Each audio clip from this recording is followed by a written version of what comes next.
Hi అండి. అందరికీ నమస్కారం. వెల్కమ్ టు నిశితి కథలు. ఈ కథల్లో మీరు ఇష్టపడుతున్న సీరియల్ 'దేవీపుత్రుడు'. ఈ స్టోరీ లెంత్ పెంచమని చాలామంది అడుగుతున్నారండి. కానీ మేము పెంచడానికి వీలవ్వడం లేదు. కారణం ఏంటి అంటే ఈ ఛానల్ ఇంకా మానిటైజేషన్ అవ్వలేదు. ప్రస్తుతం ఉన్న రూల్స్ ప్రకారం ఇది మానిటైజేషన్కి ఎలిజిబుల్ అవుతుందో లేదో అన్నది కూడా డౌటే. సో 1000 మంది సబ్స్క్రైబర్స్ వచ్చి మానిటైజేషన్ అయిన తర్వాత స్టోరీ లెంత్ పెరుగుతుంది. అప్పటి వరకు ప్లీజ్ ఎవరు అడగొద్దు. అలాగే త్వరగా అయిపోవాలి, త్వరగా ఎక్కువ లెంత్ స్టోరీ మీకు కావాలి అనుకుంటే ప్లీజ్ లైక్ చేసి, షేర్ చేసి, సబ్స్క్రైబ్ చేసుకుని మీ సపోర్ట్ ఛానల్కి అందిస్తే మేము కూడా స్టోరీ లెంత్ పెంచి మీకోసం డైలీ ఇస్తూ అలాగే స్పెషల్ లవ్ హర్రర్ స్టోరీస్ కూడా రాసి ఇస్తాము. వారి ఇద్దరికి చేతులకు బేడీలు బిగించి బంధించి రక్షణగా ముందుకు వెనక్కి నడుస్తూ తీసుకువెళ్తున్నారు కానిస్టేబుల్స్. అప్పటి వరకు ఆ చోటులోనే నిశ్శబ్దంగా కూర్చుని అక్కడ జరిగిన ప్రతి ఘట్టాన్ని గమనిస్తున్న మణిమాల ఒక్కసారిగా ఆవేశంతో పైకి లేచింది. మరుక్షణమే అదృశ్యమై విశ్వనాథం శరీరంలోకి ఆవహించింది. అది చూసి మైమర్చిపోయిన సింధూర ఏమైంది మణిమాలకి, ఎందులకు ఈ సమయంలో ఇలా ప్రవర్తిస్తున్నది అని ఆందోళనగా అనుకుంటూ ఆమె వైపే అచేతనంగా చూస్తూ ఉండిపోయింది. పోలీసుల పర్యవేక్షణలో అడుగులు వేస్తున్న విశ్వనాథం నడక ఒక్కసారిగా స్తంభించిపోయింది. అతని కళ్ళు ఎర్రని నిప్పు రవ్వల్లా భయంకరంగా మారాయి. ముఖంలో రౌద్రం తాండవిస్తూ ఉండగా రుధిరా అని భయంకరమైన కీచు గొంతుతో ఆ ప్రశాంత వాతావరణం దద్దరిల్లేలా అరిచాడు విశ్వనాథం. ఆ హఠాత్ అరుపుకి చుట్టూ ఉన్న వారందరూ తీవ్ర భయంతో ఉలికి పడగా రుధిర మాత్రం ఎంతో పొగరుగా ఏమాత్రం చెలించకుండా అతని వైపు తీక్షణంగా చూసింది. ఏంటి, ఈ ఒక్క కేసు సాల్వ్ చేసేసరికి ప్రపంచంలోనే గొప్పదానివి అయిపోయాను అని విర్రవీగుతున్నావా? పొరపాటును కూడా నువ్వు ఎప్పటికీ గొప్పదానివి కాలేవు. నీకు నిజంగా అంత దమ్ము ధైర్యం ఉండి ఎలాంటి సంక్లిష్టమైన కేసైనా నిమిషాలలో సాల్వ్ చేసే అపారమైన శక్తి ఉందని గర్వపడితే వెంటనే కోరుకల్లు గ్రామానికి వెళ్ళు. అక్కడ కొన్ని వందల సంవత్సరాల క్రితం నిర్మాణం జరిగిన ఒక పురాతన శతాబ్దాల కోట ఉంది. ఆ కోటలోకి అడుగు పెట్టిన వారు ఎవరూ ఇప్పటివరకు ప్రాణాలతో వెనక్కి తిరిగి రాలేదు. నీకు నిజంగా ధైర్యం ఉంటే చావుని సైతం ఎదిరించే నెత్తురు నీ నరాల్లో ఉంటే ఆ కోట రహస్యాన్ని ఛేదించి నీ సత్తా నిరూపించుకో అంది విశ్వనాథం శరీరంలో ఉన్న మణిమాల ఆక్రోశంగా. ఆమె విసిరిన సవాలును విన్న రుధిర మనసులో నాన్సెన్స్ అని ఈసడించుకుంటూ ఎంతో గర్వంగా నిర్లక్ష్యంగా నవ్వింది. అటు వెనక్కి తిరిగి రుధిరని చూడకుండానే ఇదే పొగరబోతు నవ్వు నువ్వు ఆ కోటలోకి వెళ్ళిన తర్వాత కూడా నవ్వి చూపించు. అప్పుడు నువ్వు నిజంగానే గ్రేట్ అని నేను మనస్ఫూర్తిగా ఒప్పుకుంటాను అంది. 2 అడుగులు ముందుకు వేసి ఆగి చివరిగా తీవ్రమైన హెచ్చరికగా, నీకు ఏ మాత్రం ప్రాణాల మీద తీపి ఉన్నా, ప్రాణ భయం ఉన్నా ఆ కోట వైపు కనీసం కన్నెత్తి చూసే సాహసం కూడా చెయ్యకు అని స్పష్టం చేసింది. వెంటనే విశ్వనాథన్ శరీరం వదిలి మణిమాల ఆత్మ బయటికి రాగానే విపరీతమైన భారంగా అనిపిస్తూ ఉన్న తన తలని 2 చేతులతో పట్టుకుని తూలుతూ ముందుకు కదిలాడు విశ్వనాథం. అతని మొహంలో ప్రతిబింబించిన భయాన్ని కానీ హెచ్చరికని కానీ ఏమాత్రం పట్టించుకోకుండా గాంభీర్యంగా ఆ ప్రాంతం దాటి బయటికి నడిచింది రుధిర. ఆమె వెనకాలే గాలిలో తేలుతూ వెళుతున్న సింధూర, నువ్వు ఏం చేస్తున్నావు మణిమాల? అసలు ఈమెకి మన రహస్య కోటకి మధ్య ఉన్న ఆంతర్యం ఏమిటి? ఉన్నట్లుండి ఈమెని అక్కడికి రమ్మని ఎందుకు ప్రేరేపిస్తున్నావు? నాకేమీ అర్థం కావడం లేదు అని తీవ్ర అయోమయంతో అడిగింది. నీవు ఇప్పుడు ఎటువంటి ప్రశ్నలు నన్ను నిలదీసి అడగకుండా ప్రశాంతంగా నా వెంటే రాసిందురా. ముందు ముందు మేము ఎందులకు ఇలా చెయ్యవలసి వచ్చినదో అసలు ఈ మానవ మాతృరాలికి మన దేవర వారికి మధ్య ఉన్న నిగూఢమైన రహస్యం ఏమిటి అనేది కాలక్రమేణా నీకే పోసుకొచ్చినట్లు అర్థమవుతుంది అని సమాధానం ఇస్తూ రుధిర వెనకే నిశ్శబ్దంగా వెళ్ళింది మణిమాల. ఆమెను అనుసరిస్తూ అసహనంగా వెళ్ళింది సింధూర. విపరీతమైన కోపంతో తన గదిలోకి వేగంగా వెళ్ళిపోయిన దివిజ వెనక్కి నచ్చజెప్పడానికి వెళ్ళాడు మారుతీరావు. అతను లోపలికి రావడం గమనించిన దివిజ నీరసంగా తన మొహాన్ని పక్కకు తిప్పుకొని మౌనంగా కూర్చుంది. భారంగా శ్వాస తీసుకుని వదిలి ఆప్యాయంగా ఆమె పక్కన కూర్చుని, అది కాదురా తల్లి, నువ్వు నా బంగారు కొండవి కదా, నా మాట వినమ్మా అని ఆమెని బతిమలాడుతున్నాడు మారుతీరావు. నేనేమి నీ బంగారు కొండని కాదు, నీ బంగారం అంతా నీ ప్రియమైన మా అక్కయ్యే. వెళ్ళి తనతోనే నీ మాటలన్నీ చెప్పుకో, తను చాలా ఓపిగ్గా వింటుంది అని తీవ్రమైన అలకతో మొహం పక్కకు తిప్పుకొని అంది దివిజ. అలా అనకురా కన్నా, నాకు నువ్వు అక్క ఇద్దరూ సమానమేరా అంటూ ఆమె తల నిమురుతూ అన్నాడు మారుతీరావు. అతని చేతిని కోపంగా విసిరికొట్టి, అందుకేనా అక్క పెళ్ళి అవ్వగానే నన్ను ఇక్కడ వదిలేసి నువ్వు వెళ్ళిపోతున్నావు? అసలు ఇప్పటి వరకు నువ్వు లేకుండా నేను ఎప్పుడైనా ఉన్నానా అని అడిగింది దివిజ. లేవు తల్లి, నిజమే. అలాగే మీరు లేకుండా కూడా నేను ఉండలేను అని అన్నాడు మారుతీరావు. అయితే నీ తీర్థయాత్రల ప్లాన్ క్యాన్సిల్ చేసుకో. హిట్లర్ లేని ఈ సామ్రాజ్యాన్ని మనం ఇద్దరం కలిసి ఏలుతూ హ్యాపీగా ఉందాం అని అంది దివిజ. అలా కాదు తల్లి, పెళ్లి తర్వాత అక్క జీవితంలో అనుకోని మార్పులు జరుగుతాయి.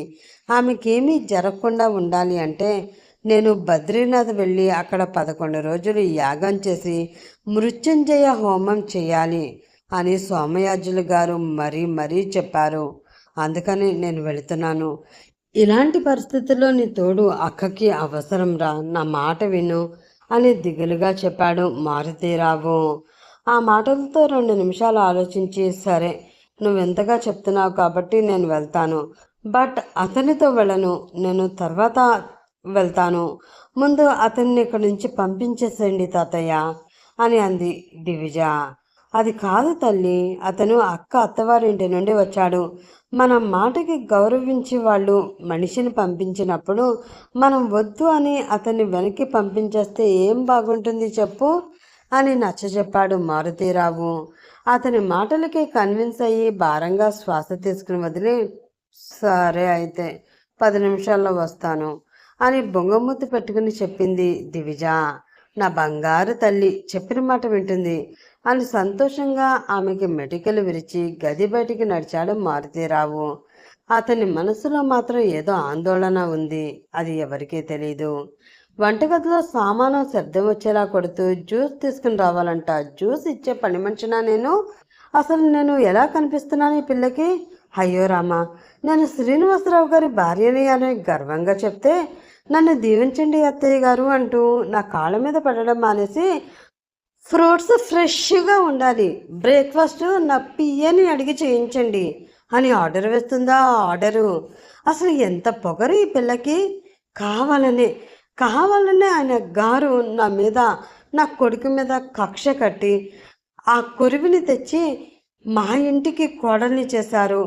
అందుకే నా కొడుకు నెత్తి నోరు కొట్టుకుని చెప్తూనే ఉన్నాడు, ఎవరినైనా పెళ్లి చేసుకోవచ్చు కానీ బిజినెస్ చేసే అమ్మాయిని పెళ్లి చేసుకోకూడదు అని. నేను విన్నాను కదా, నాకు ఇది కావాల్సిందే ఇదంతా అని తిట్టుకుంటూ ఉన్న సుశీల దగ్గరికి వచ్చి, అమ్మా జ్యూసు అని అంది జ్యోతి. ఆ మాటతో ఇంకా చిరాకు రావడంతో, అయితే నాకు చెప్పడం దేనికి, తీసుకువెళ్ళి ఆవిడ గారికి ఇవ్వు అని దీర్ఘం తీసింది సుశీల.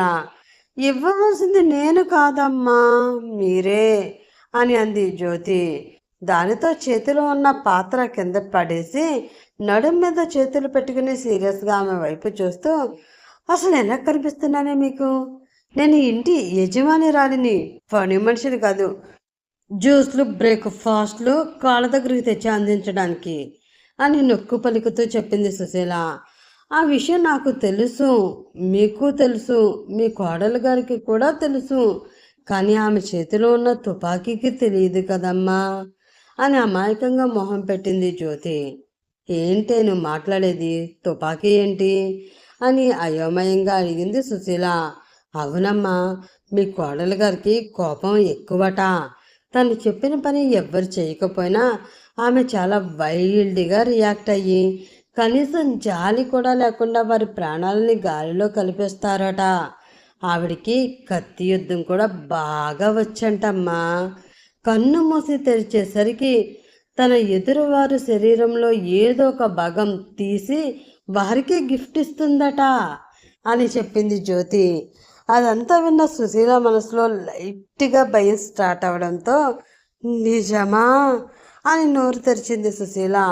ఒట్టమ్మగారు అని తన తల మీద చెయ్యి పెట్టుకుని చెప్పింది జ్యోతి. ఈ విషయం నీకెలా తెలిసే అని భయంతో గుటకలు మింగుతూ అడిగింది సుశీల. ఓ అదా అమ్మా, మా అక్క శాంతి లేదు, తను వాళ్ళింట్లోనే కదమ్మా పనిచేస్తున్నది, ఆమె చెప్పింది అని చెప్పింది జ్యోతి. ఆ మాటతో ఆమె చేతిలో ఉన్న జ్యూస్ గ్లాస్ తీసుకుని టీ ఉష కన్నా ఫాస్ట్గా శివజ రూమ్లోకి పరుగు తీసి ఆ జ్యూస్ ఆమెకిచ్చి ఆ రూమ్ నుండి బయటకు వచ్చి గట్టిగా ఊపిరి తీసుకుంది సుశీల. ఆ జ్యూస్ గ్లాస్ తీసుకుని తాగుతూ బాల్కనీలోకి వెళ్ళింది శివజ. నిద్ర లేచి టైం చూసిన నందన్కి టైం 8:30 అయినట్లు కనిపించడంతో ఏంటి ఈరోజు ఎంత లేట్ అయిపోయింది అని అనుకుంటూ ఫ్రెష్ అవడానికి వాష్రూమ్లోకి వెళ్ళి అక్కడ ట్యాప్ సరిగ్గా పని చేయకపోవడంతో చా అని అసహనంగా ఫీల్ అవుతూ సర్లే ఈ రోజుకి గెస్ట్ రూమ్లో ఫ్రెష్ అవ్వచ్చులే అని అనుకుని గెస్ట్ రూమ్కి వెళ్ళాడు నందన్న. జ్యూస్ తాగుతూ ఆ ఇంటి ప్రాంగణంలో ఉన్న పచ్చదనాన్ని ఆస్వాదిస్తూ ఉన్న శివజ నందన్ తన గదిలోకి వచ్చిన సంగతి గమనించలేదు. దానితో 5 నిమిషాల్లో జ్యూస్ తాగడం పూర్తి చేసి టవల్ తీసుకుని వాష్రూమ్ డోర్ ఓపెన్ చేసి అక్కడ స్నానం చేస్తున్న నందన్ని చూసి ఆ అని గట్టిగా అరిచింది శివజ. ఆ అరుపుకి ఉలిక్కిపడి మొహం మీద ఉన్న సోప్ తుడుచుకుని డోర్ వైపు చూసిన నందన్కి అక్కడ ఎవరూ కనిపించలేదు. పైగా డోర్ కూడా వేసి ఉంది. అది చూసి ఆ అరుపు అయితే నేను నా చెవులతో విన్నాను, నాకు వినిపించింది. కానీ ఇక్కడ చూస్తే ఎవరు లేరు అంటే ఇది నా భ్రమనా అని 2 నిమిషాలు ఆలోచించి ఏమో భ్రమనేనేమో అని అనుకుని మళ్ళీ స్నానం చేయడంలో మునిగిపోయాడు Nandan. Idiot, stupid, lazy fellow. Fresh అయ్యేటప్పుడు డోర్ లాక్ చేసుకోవడం కూడా తెలీదా? అంత బద్ధకమా వాడికి అని తనకు వచ్చిన అన్ని భాషల్లో బండబూతులు నందన్ని తిట్టుకుంటూ బాల్కనీలోకి వెళ్ళి నందన్ని చూసినప్పుడు పెరిగిన తన గుండె వేగాన్ని తగ్గించుకోవడానికి మెడిటేషన్ చేస్తూ ఉంది శివజ. ఈలోగా స్నానం పూర్తి చేసుకుని ఆ గది నుండి తన గదిలోకి వెళ్ళిపోయాడు నందన్. మారుతిరావు ఇంట్లో చిరాకుగా చేతికి అందిన బట్టలన్నీ బ్యాగ్లో పెట్టి కుక్కేసి మెరూన్ కలర్ కాటన్ చుడిదార్ వేసుకుని మ్యాచింగ్ బ్యాంగిల్స్, చిన్న స్టోన్ స్టిక్కర్ పెట్టుకుని కళ్ళకి కాటుకతో పాటు లైట్గా మేకప్ వేసుకుని సింపుల్ మిడిల్ క్లాస్ అమ్మాయిలా రెడీ అయిన దివిజ భారంగా అడుగులు వేస్తూ మెట్లు దిగుతూ ఉంది. తన పక్కన ఉన్న మారుతిరావుతో నవ్వుతూ మాట్లాడుతున్న కార్తికేయ దృష్టి అప్పుడే మెట్లు దిగుతూ ఉన్న దివిజపై పడింది. ఆమెను చూసిన వెంటనే షాక్ కొట్టిన బొమ్మలా చూస్తూ ఉండిపోయాడు అతను. అతని మనసులో ఆమె రూపం ముద్రపడుతూ ఉంది. ఎందుకో కార్తికేయ ప్రెజెన్స్ దివిజకి నచ్చడం లేదు. ఆమె మనసుకి అతను చేసిన గాయం వలన అతన్ని చూడటానికి కూడా ఆమె మనసు అస్సలు అంగీకరించడం లేదు. దాంతో మౌనంగా మారుతిరావు పక్కన నిలబడింది దివిజ. ఆమె భుజం చుట్టూ తన చేతిని వేసి దగ్గరికి తీసుకుని జాగ్రత్త తల్లి, ఎక్కువగా అల్లరి చేసి అక్కని విసిగించకు, దానికి అసలే కోపం ఎక్కువ, నువ్వు అసలే అమాయకురాలివి, దాని కోపాన్ని ఆపలేము, నీ అల్లరిని తట్టుకోలేము, జాగ్రత్త అని 1కి 10 సార్లు చెప్పాడు మారుతిరావు. సరే అన్నట్లు తల ఊపి బ్యాగ్ తీసుకుని ముందుకు నడిచిన దివిజ ఆమె వెనకే నడిచాడు కార్తికేయ.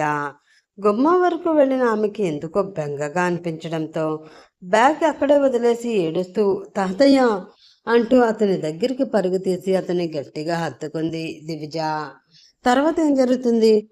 దివిజ కార్తికేయ కలుస్తారా? శివజానందన్ ఒక్కటవుతారా?